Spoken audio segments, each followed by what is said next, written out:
Hi, people of the world watching videos that have to do with cars on the internet. Welcome to this. My 1974 RA21 Toyota Celica ST that will soon permanently house a Toyota Tundra 2U ZV8. Heavy.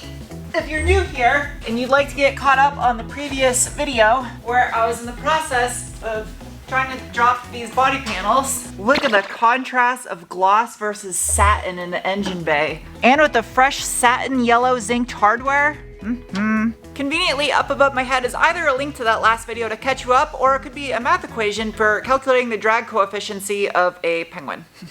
Now that I know where this is gonna go, probably something like, okay, something that terminates right about there. I'll use my genuine Denso Sharpie on my Toyota. Okay. See, this is why you pay attention to art class in middle school. It is important later in life. I got a little bit of overhang. I'm debating. As much as it pains me to do this, I must measure it in SAE. 5, 11, 4, 5 1/8. There. That is roughly the shape of a heat shield. It'd be silly of me to not at least do one for this side. And now with the assistance of my cardboard aided design, I can bring these over to the custom barbecue grill shop down the road and have them cut out onto some sheet aluminum. From cardboard to reality. Now I got heat shields. Let me just mash all these up out of the way real quick. Yeah. Driver's side. Perfect. Not only are these heat shields going to make the firewall side of the footwell cooler, but also it's protecting the two fuel lines, the clutch line as well as the brake line, from the header, which is not too far away from it. Probably, maybe, depending on how this...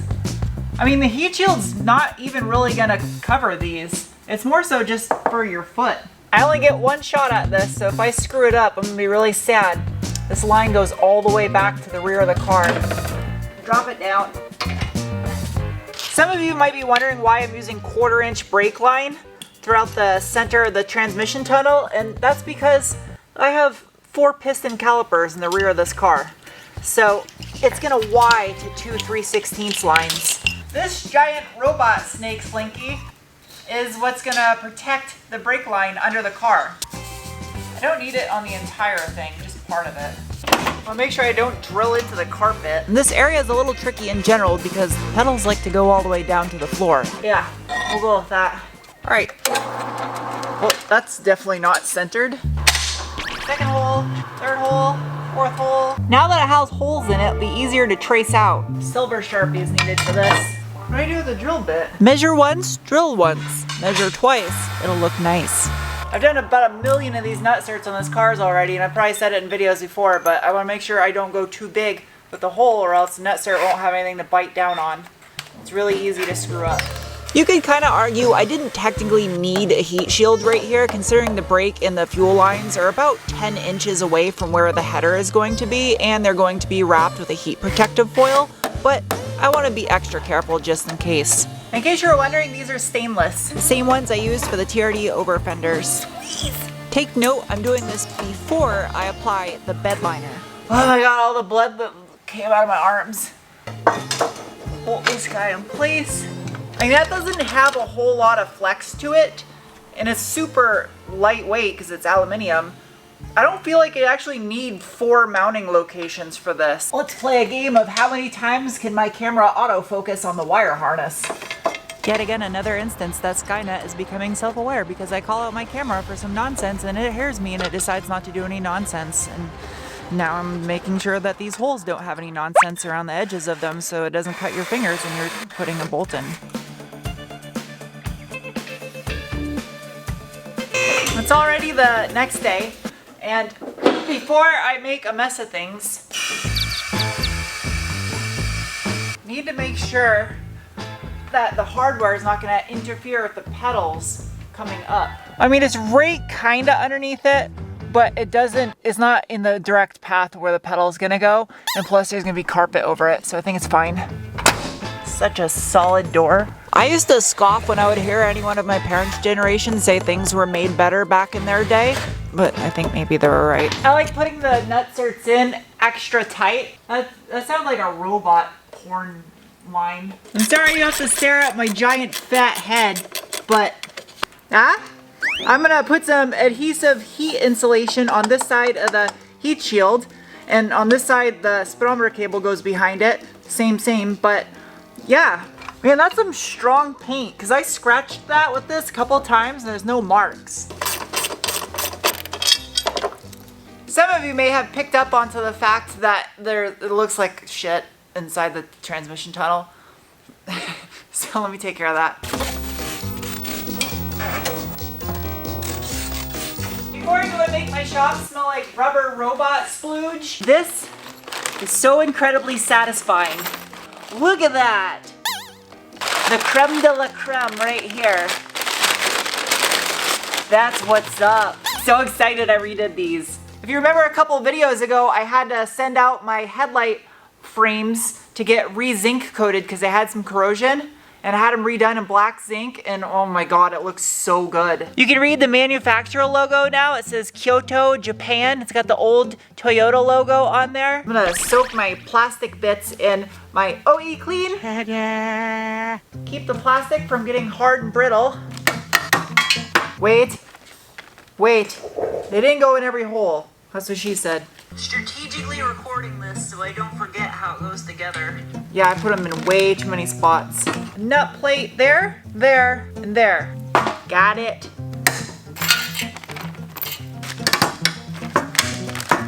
Yeah, it goes like that, and then one like that.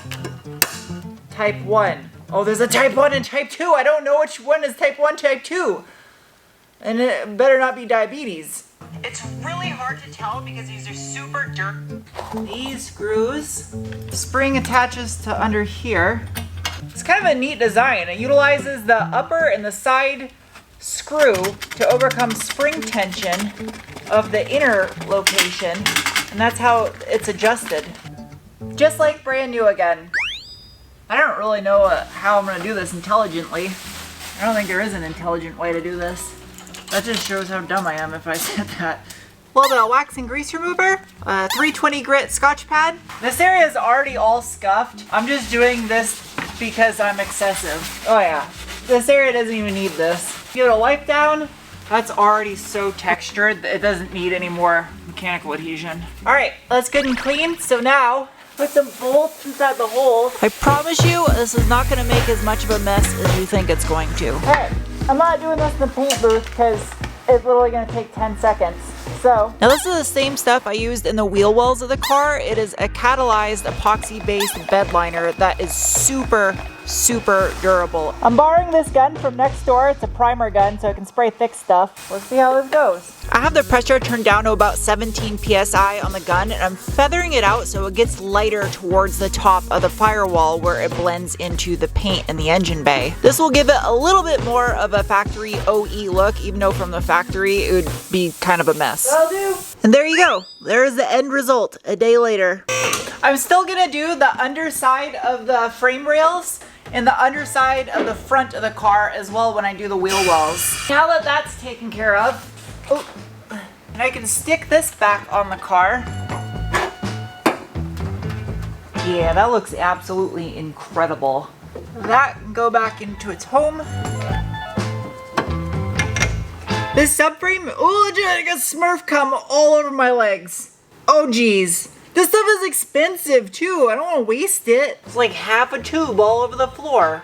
Removing the steering rack is a massive pain with the engine in, and it's a massive pain getting the engine in with the steering rack in. But I devised the solution for it. The beauty of engineering something when you are also the person that maintains something. That is ready for the engine. Medically sealed for your pleasure. Said no one ever. Completely forgot about this part. Okay. Knew these napkins would come in handy for something other than wiping your mouth with. No! I'm 2 napkins short. There are a few things I'm gonna need to do to this engine before I put the intake manifold back on. The last thing I wanna do is gouge up the paint on the front of this engine bay, sticking the engine in this thing. This is for sure gonna be a prime area that could get messed up. I think I'm just gonna stick this on the firewall.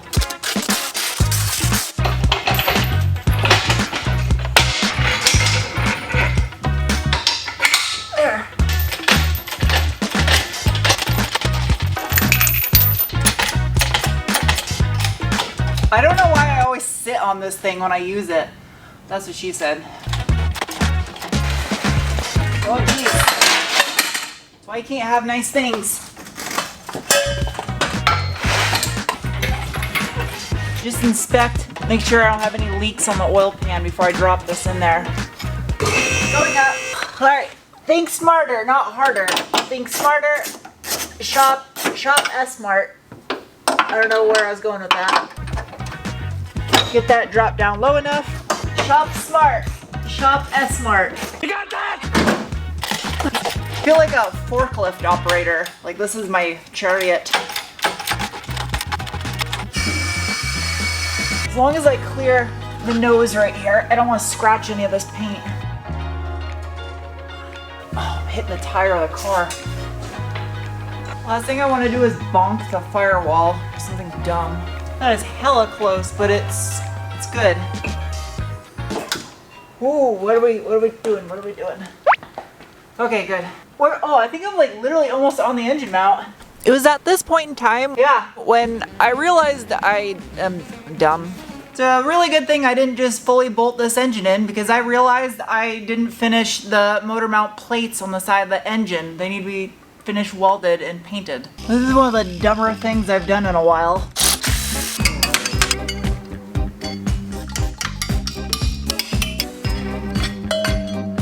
I have summoned a fabric cobbler. Conveniently, he's getting off work right about now.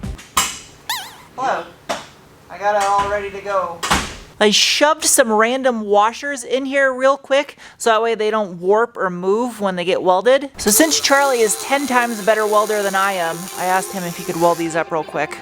I have no problem swallowing my pride and allowing someone that is clearly better at something than I am do the job for me. And while I am capable of sticking two pieces of metal together and making it look not too terrible, I'd rather have someone that's been welding for 20 plus years do it and have that reassurance that I know it's done correctly. These are probably hotter than hell, but I need to prep them, so I will hold them with a stick.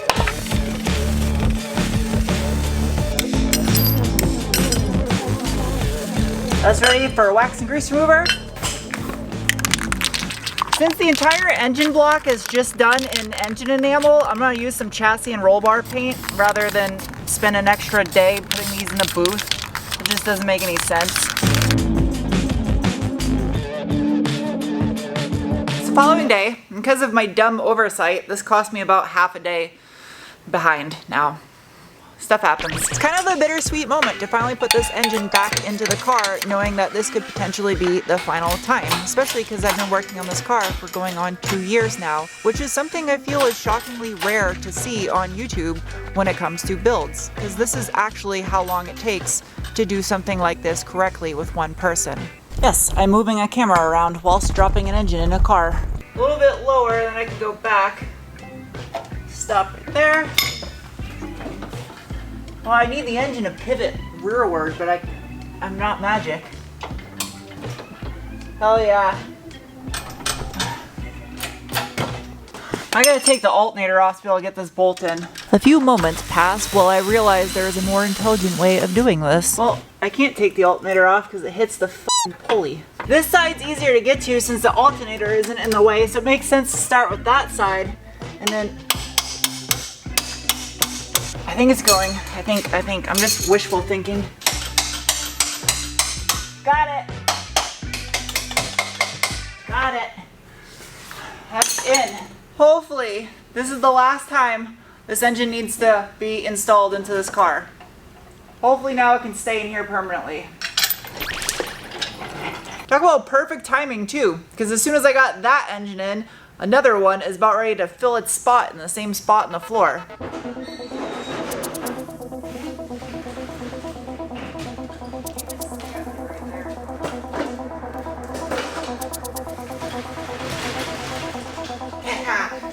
It's here! It'll be a few months until you get to see what's underneath there, but that is the engine for the next project I'm doing. I guess there's no need for this in here anymore. I might be jumping the gun a little bit by doing this, but not really because... not really. Headlights are the equivalency of an automobile's eyeballs. At least I've always thought so.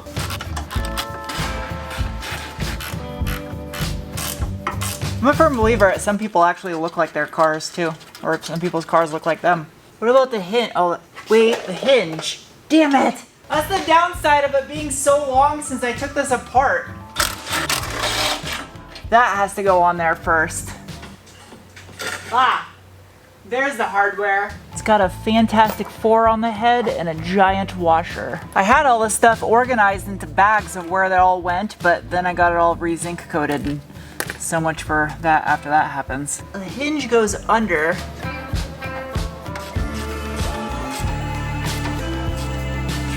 This was on the wrong side.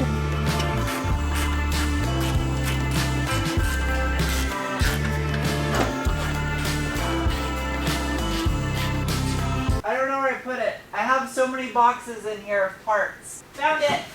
Noted. Yeah, I did. Headlights.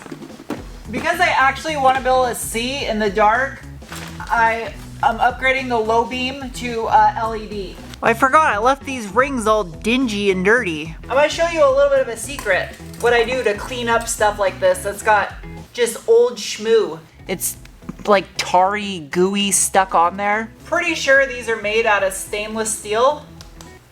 I don't know how tapping on it would be able to tell a difference. Oh, that's sick. They're the originals, Kyoto, Japan. As many of you already know, I launched my own detailing brand, RoboBubble, and this is my bug and tar remover, you know. Now, I'm not saying there's a right and a wrong way to use this stuff, but I've been using this stuff on all kinds of stuff that is not bugs and tar. Just testing out these products before I started selling them. I wanted to see what they're capable of. And with a very mild scotch, a yellow scotch pad, this thing's not really abrasive enough to scratch anything, but I mean, this is a headlight ring, so this might be petrified 50-year-old bug guts for all I know. See, sometimes you can use stuff that's not meant for stuff and have good results. I just want to say thank you also to all of you that placed orders on my very first launch of RoboBubble in the last video.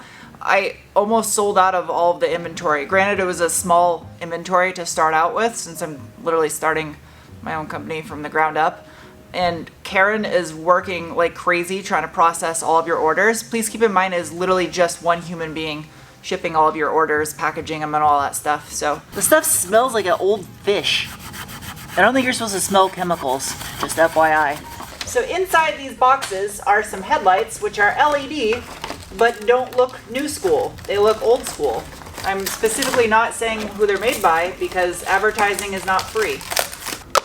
Looks like an old school headlight. Hopefully, they'll actually see. Trim ring's still gonna work, I hope so.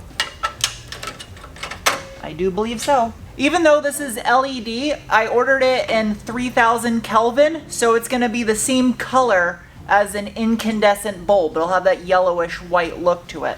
It blends right in, you really can't even tell. Honestly, the biggest hurdles are over now. The engine is back in the car. I got the nose pretty much thrown back on. All that's left is a bunch of accoutrements I need to attach to this thing. Starting to look like a car again. With that said, those of you that made it to the end of this video, your reward is I made another Spotify playlist for you on my 83 Audi Ur Quattro. I'll put the link in the video description below. So, thank you guys for watching. I'll see you soon with another video. Bye!